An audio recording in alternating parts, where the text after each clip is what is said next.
ایک نیا دن اور نئے پاکستان میں ایک نئی تقریب۔ کل سے وزیر اعظم کے اطلاعات کے زار ہمیں ایک شاہکار ریلیف پیکج کے بارے میں بتا رہے تھا جس کا انتظار وہ شاہکار آ گیا۔ وزیر اعظم نے آج شکایت کی کہ میڈیا عوام کو معیشت کے بارے میں تعلیم نہیں دے رہا اور صرف سنسنی پھیلانے کے لیے لوگوں سے پوچھ رہا ہے کہ آپ پہلے خوش تھے یا آپ خوش ہیں۔ آج ہم وزیر اعظم کی یہ خواہش پوری کیے دیتے ہیں۔ سیٹھی صاحب آج کی وزیر اعظم کی تقریر کے اہم نکات آپ کو بتائیں گے۔ امید ہے وزیر اعظم اب مطمئن ہو جائیں گے۔ نیب کے بارے میں ہوشربا معلومات سامنے آئی ہیں۔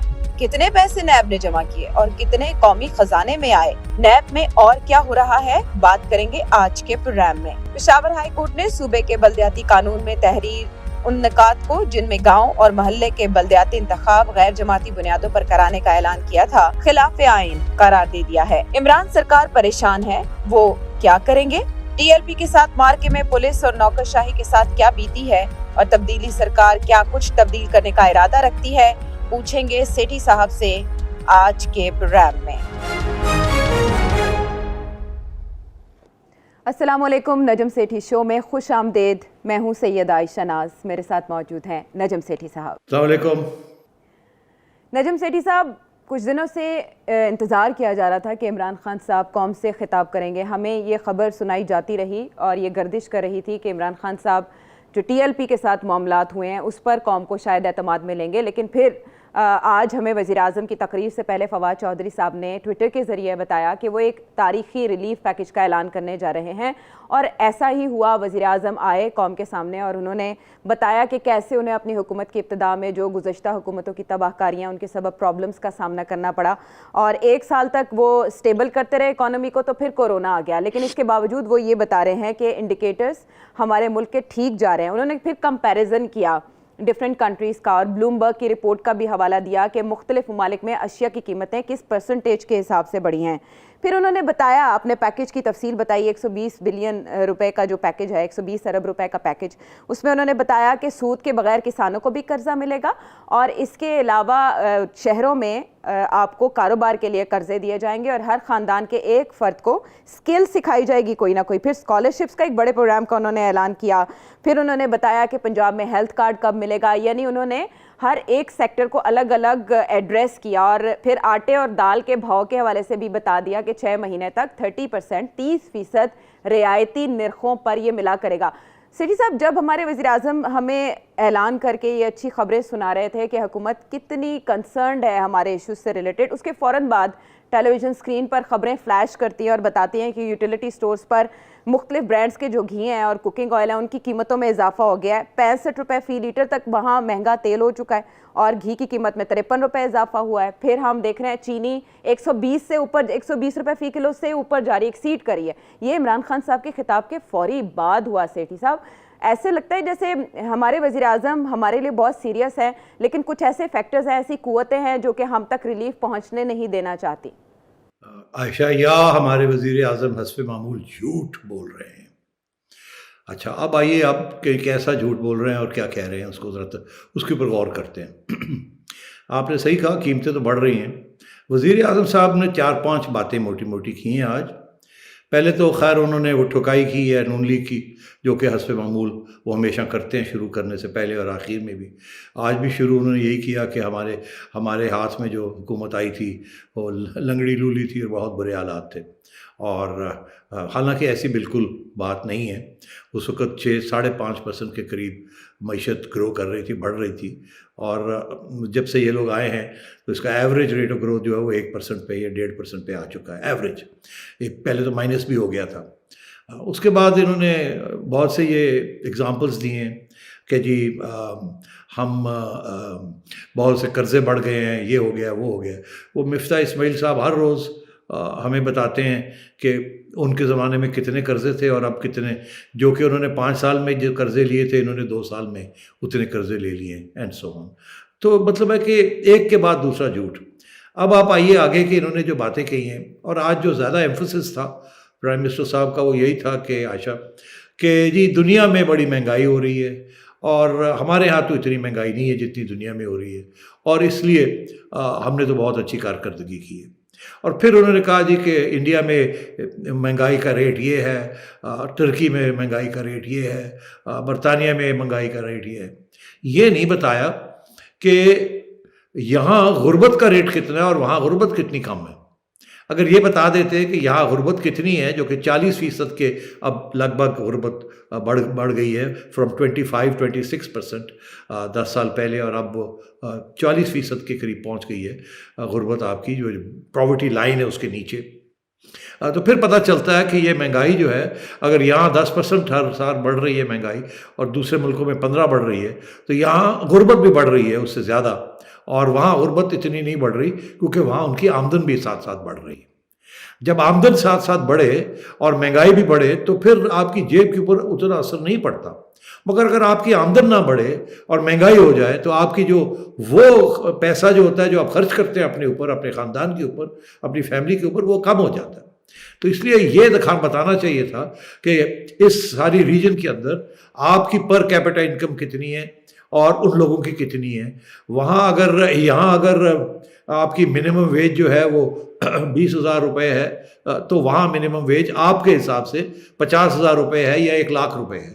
ہندوستان کی میں بات کر رہا ہوں. اور اگر آپ باقی بیرونی ملک لے لیں، وہاں تو 10 گنا زیادہ آمدن ہے ایوریج انسان کی آپ کے ایوریج بندے سے. تو مطلب ہے کہ بالکل یہ جیسے کہتے ہیں نا کہ گولی کے اوپر کینڈرل لگا کے اور آپ کو کہنا کہ ہم آپ کو پکا شوگر دے رہے ہیں اور پھر وہ گولی دینا عوام کو. اب بیوقوف سمجھتے ہیں اس عوام کو، مجھے سمجھ نہیں آتی. ایک طرف کہتے ہیں جی کہ ہماری گندم بڑھ رہی ہے، ہماری گندم بڑھ گئی ہے، شوگر بڑھ گئی ہے. دوسری طرف کہتے ہیں کہ ہماری امپورٹ بھی ہم زیادہ کر رہے ہیں باہر سے. مطلب یہ سمجھ نہیں آ رہی کہ یہ کہنا کیا چاہ رہے ہیں. اسی طریقے کے ساتھ وہ کہتے ہیں کہ جی آٹا پاکستان میں سستا ہے، اور آپ نے ابھی بتایا کہ یوٹیلیٹی سٹورز میں آٹا بھی بڑھنا شروع ہو گیا. آخر میں جو انہوں نے موٹی بات کی جو کہ 120 ارب روپے، عائشہ وہ کہتے ہیں کہ وہ 2 کروڑ خاندان کے درمیان وہ بانٹے جائیں گے اگلے 6 مہینے کے اندر اندر. تو اگر 2 کروڑ خاندان ہے تو اس کا مطلب ہے کوئی ہر ایوریج خاندان 8-10 بندوں کا تو ہوتا ہی ہے. تو 22 کروڑ تو پاکستان کی ساری آبادی ہے. تو اس کا مطلب ہے کہ یہ سارے 100 ارب روپیہ یہ دینے جا رہے ہیں.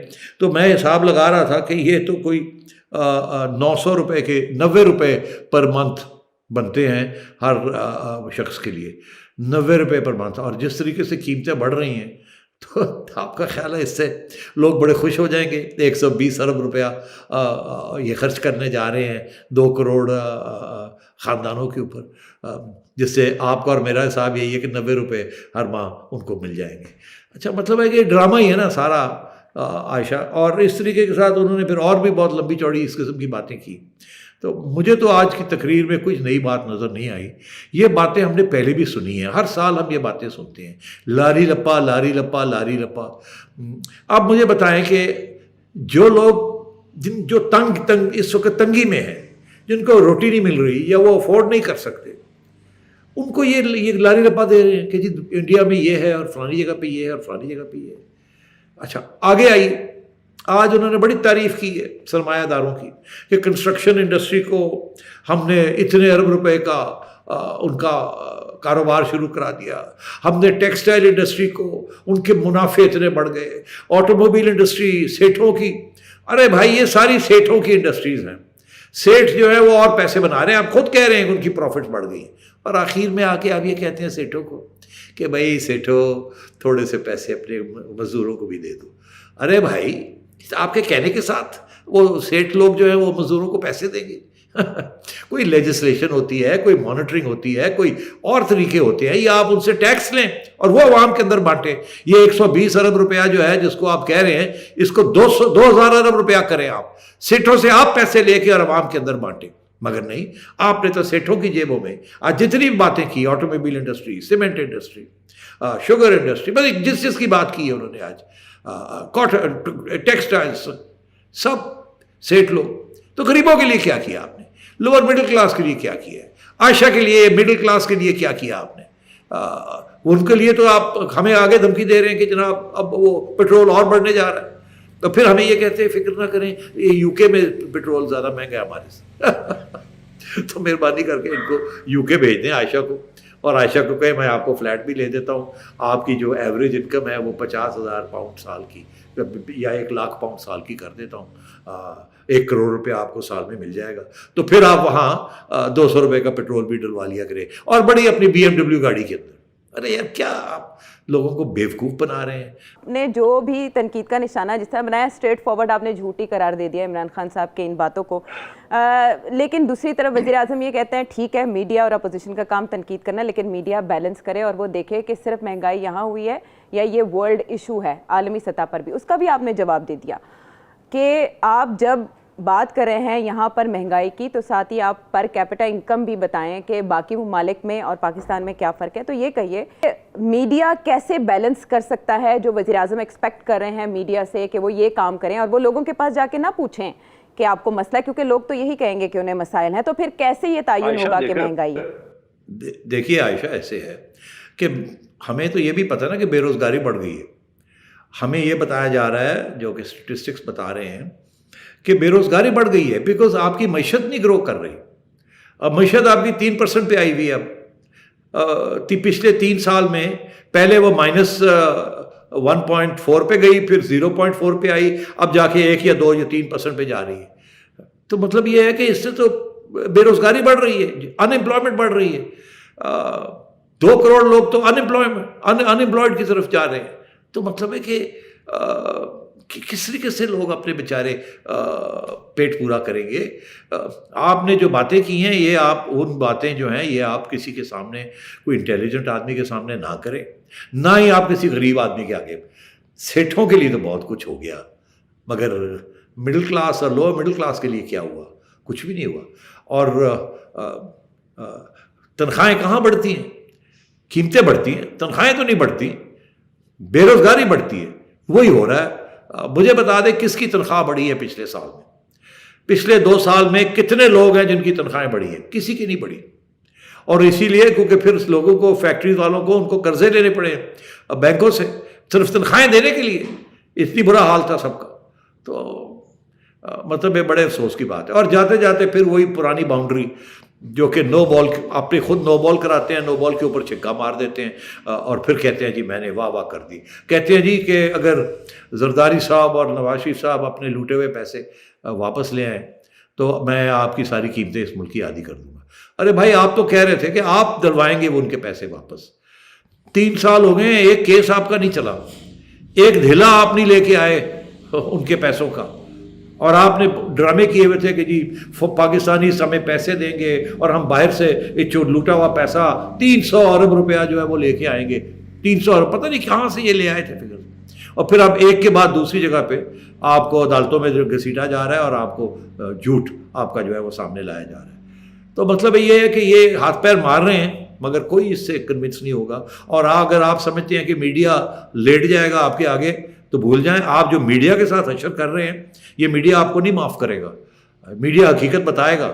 اور آپ نے جو میڈیا کو زبان بند کرنے کے لیے جو اقدامات آپ نے کیے ہیں اور آگے کرنے کا ارادہ رکھتے ہیں، جس سے ہم پوری طرح آگاہ ہیں، آپ کا خیال ہے کہ اب ہم آپ کی یہ میٹھی میٹھی باتوں میں آ کے اور آپ کو بولے لگانی شروع کر دیں گے، غلط فہمی ہے آپ کی، آپ باہر تو آئیں پھر آپ کو دیکھیں گے ہم۔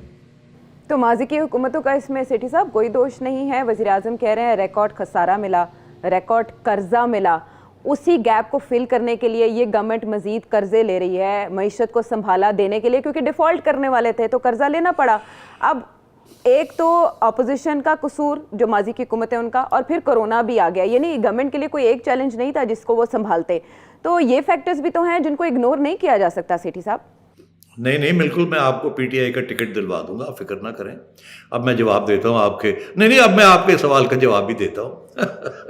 بات یہ ہے عائشہ کہ وہ حکومت جو تھی وہ 6% پہ گرو بھی کر رہی تھی۔ ابھی میں نے آپ سے کہا کہ انہوں نے جو 5 سال میں قرضے لیے تھے، انہوں نے 3 سال میں اس سے بھی زیادہ قرضے لے لیے۔ تو جب وہ آئے تھے تو انہوں نے پھر زرداری صاحب کے جو قرضے تھے ان کو واپس کر کے اور قرضے لیے، انہوں نے بھی ان کے قرضے واپس کر کے مگر بہت زیادہ اور قرضے لے لیے، بیکاز ان سے گاڑی چل نہیں رہی ہے۔ تو قرضوں کے اوپر تو ساری دنیا ہی چلتی ہے نا، بینک اگر قرضے نہ ہوتے تو بینک نہ ہوتے، مگر سوال یہ نہیں ہوتا کہ آپ نے قرضہ کتنا لیا، حالانکہ انہوں نے بہت زیادہ قرضے لے لیے ہیں۔ اس کی وجہ یہ ہے کہ ان سے معیشت چلی نہیں۔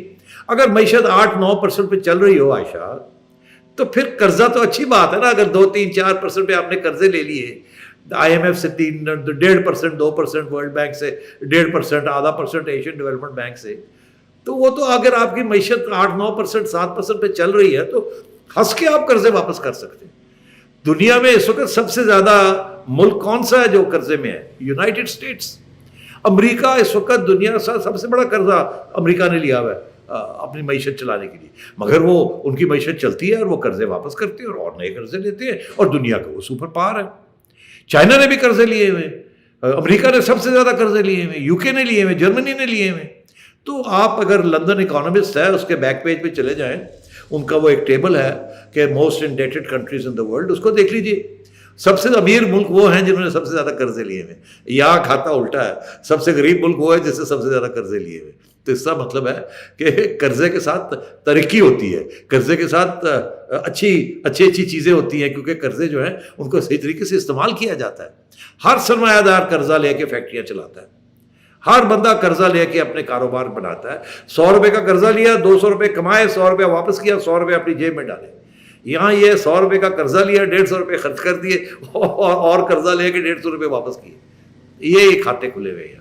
بہرحال حکومت کا تو یہ کہنا ہے کہ اگر تاریخی مہنگائی ہے تو تاریخی ریلیف پیکج بھی حکومت کی طرف سے دے دیا گیا ہے. یہ کس کس تک پہنچتا ہے یہ بھی ہم دیکھیں گے آنے والے وقت میں.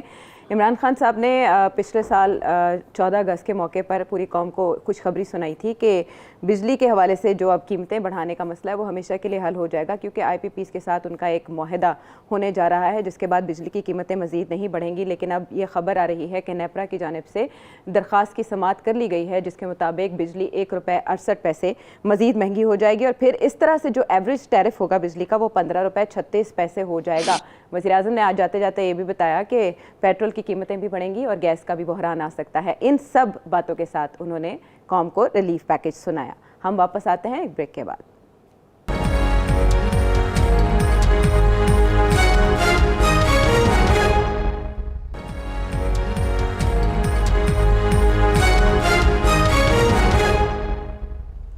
Welcome back to the show. Break سے پہلے سیٹھی صاحب نے ہمیں بتایا جیسے کہ, اور یہ اس حکومت کا دعویٰ تھا کہ لوٹے ہوئے پیسے ملک میں واپس لائے جائیں گے جس سے معیشت بہتر ہوگی, پھلی پھولے گی, کیونکہ کرپشن نہیں رہے گی, اور پھر کرپشن کے خاتمے کے لیے جو اقدامات ہیں ان کے نتائج اور ثمرات عوام کو ملنا شروع ہو جائیں گے. اس کے لیے نیب کا ادارہ کام کر رہا ہے ظاہر ہے, اور نیب نے بڑے بڑے دعوے کیے ہیں. نیب کی جانب سے یہ کہا گیا تھا کہ 821 ارب 46 کروڑ 90 لاکھ روپے کی ریکوری کی گئی ہے. لیکن ہوا کیا کہ سینٹ کی قائمہ کمیٹی برائے خزانہ کا اجلاس ہوا جس میں وزارت خزانہ کے حکام نے قائمہ کمیٹی کو یہ بتایا کہ انہیں صرف 6 ارب 50 کروڑ روپے کی رقم نان ٹیکس آمدن کے تحت موصول ہوئی ہے. باقی رقم کہاں گئی اس کے لیے خط لکھنے کا فیصلہ کیا گیا ہے, اور اس کے علاوہ متعلقہ حکام کو طلب بھی کر لیا گیا ہے. سیٹھی صاحب, یہ معاملات آپ جانتے ہیں, یہ لکھت پڑھت کیسے ہوتی ہے, وصولی کیسے ہوتی ہے, اور پھر اس کے بعد رقم کہاں جاتی ہے, یہ کیا رہا ہے, اور رقم قومی خزانے میں جمع کیوں نہیں ہوئی, کیا وجوہات ہو سکتی ہیں؟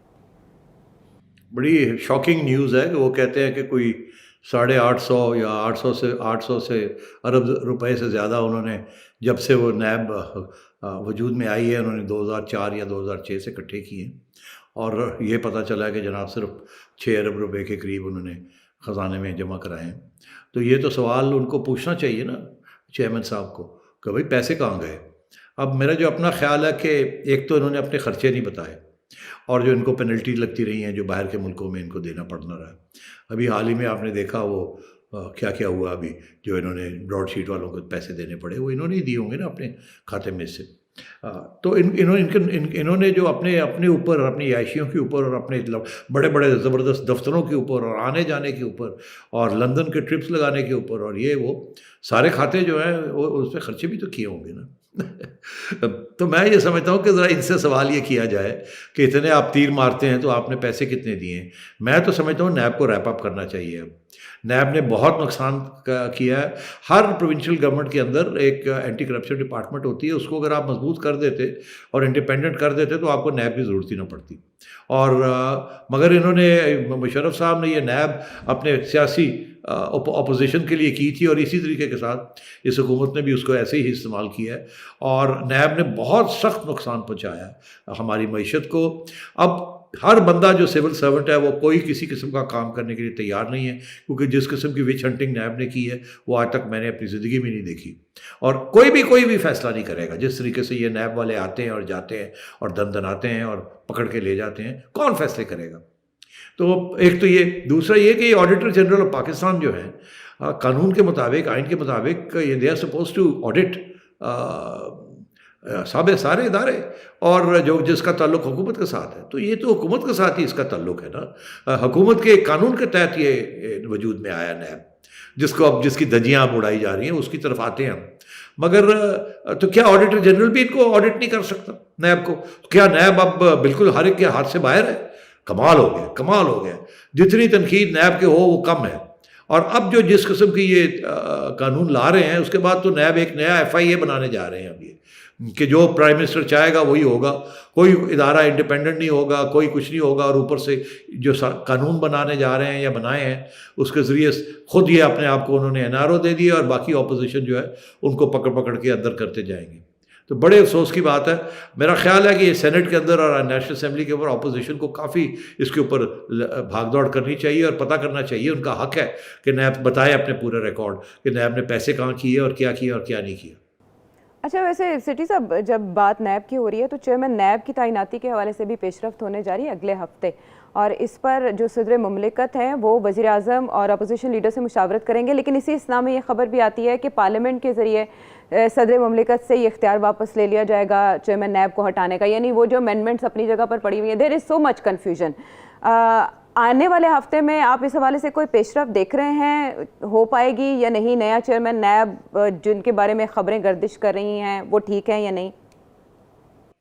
دیکھیے، میرا خیال ہے کہ اسی چیئرمین کو رکھنا چاہیں گے، وہ یہ چیئرمین اب ان کے دباؤ میں ہے، بلیک میل ہو رہے ہیں، اور اس کی ہمیں ثبوت بہت مل چکے ہیں پہلے۔ خود شریف آدمی ہیں، بڑی زیادتی ہے ان کے ساتھ جس طریقے سے ان کو بلیک میل کیا جا رہا ہے۔ اب آپ کہتے ہیں کہ گردش میں افواہیں ہیں، میرا خیال ہے یہ سارا پاور پرائم منسٹر اپنے ہاتھ میں لینا چاہ رہے ہیں، اور جو ترمیم انہوں نے کی ہے وہ اس کا مطلب بھی یہی تھا کہ سارا پاور اپنے ہاتھ میں لیا جائے اور سپریم جوڈیشل کاؤنسل کو بیچ میں سے نکال دیا جائے۔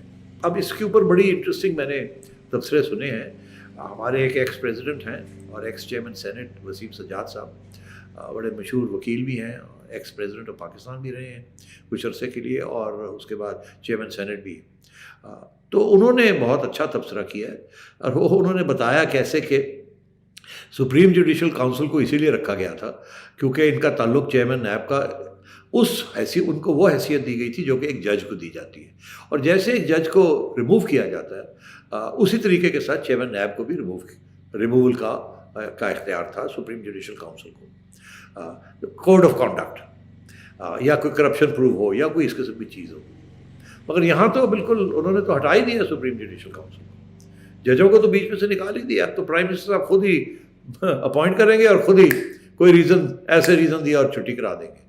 تو میں سمجھتا ہوں اس کو چیلنج کیا جا سکتا ہے عدالت کے اندر، خواہ یہ صرف ایک سمپل قانون ہے مگر بہت پاورفل آرگیومنٹس دیے جا سکتے ہیں کہ نیب جو ہے یہ اٹس ناٹ FIA، اگر FIA رکھنی ہے تو پھر نیب کی کیا ضرورت، اور اگر نیب ہے تو اس کے اندر وہ جو پرانی اسپرٹ کے تحت جو اس کی روح تھی جس کے تحت سارے قانون بنے تھے کہ نیب چیئرمین کیسے بنے گا، مشاورت کے ساتھ بنے گا، کیا ان کی ایمبٹ ہے، ریٹ کہاں جائے گی، ریٹ کہاں نہیں جائے گی، کس چیز پہ اوپر ہاتھ ڈالیں گے، کس پہ نہیں ہاتھ ڈالیں گے، اور کیسے ریموول ہوگی ایک چیئرمین کی، کیسے نہیں ہوگی، تو وہ ساری چیزیں اب ختم ہونے جا رہی ہیں، اور نیب ایک نیا بہت خطرناک FIA بننے جا رہا ہے، مگر فرق ایک FIA جو ہے وہ ابھی بھی عام قانون آپ کے اس کے اوپر لاگو ہے، اگر FIA نے کسی کو پکڑنا ہے تو ایک قانون فالو کرنا پڑتا ہے، ڈیو پروسیس، اگر کچھ چیز کسی کے خلاف پروف کرنی ہے تو پہلے ڈیو پروسیس کے ذریعے the person is innocent until proven guilty. NAB کے یہاں تو فرق ہے نا، نیب کے یہاں تو انہوں نے یہ کہہ دیا کہ ہم پہلے سمجھتے ہیں کہ آپ گلٹی ہیں، آپ نے جرم کیا ہے، ہم نے ہاتھ آپ کے اوپر رکھا ہے، ہم کہتے ہیں آپ جرم کیا ہے، آپ ثبوت دیں کہ آپ نے جرم نہیں کیا۔ تو یہ قانون تو کچھ اور قانون ہے نا، مگر حوالہ پرائم منسٹر کے حوالے یہ بھی دے دیا، تو آپ اس سے ساتھ سارا پاکستان کا جو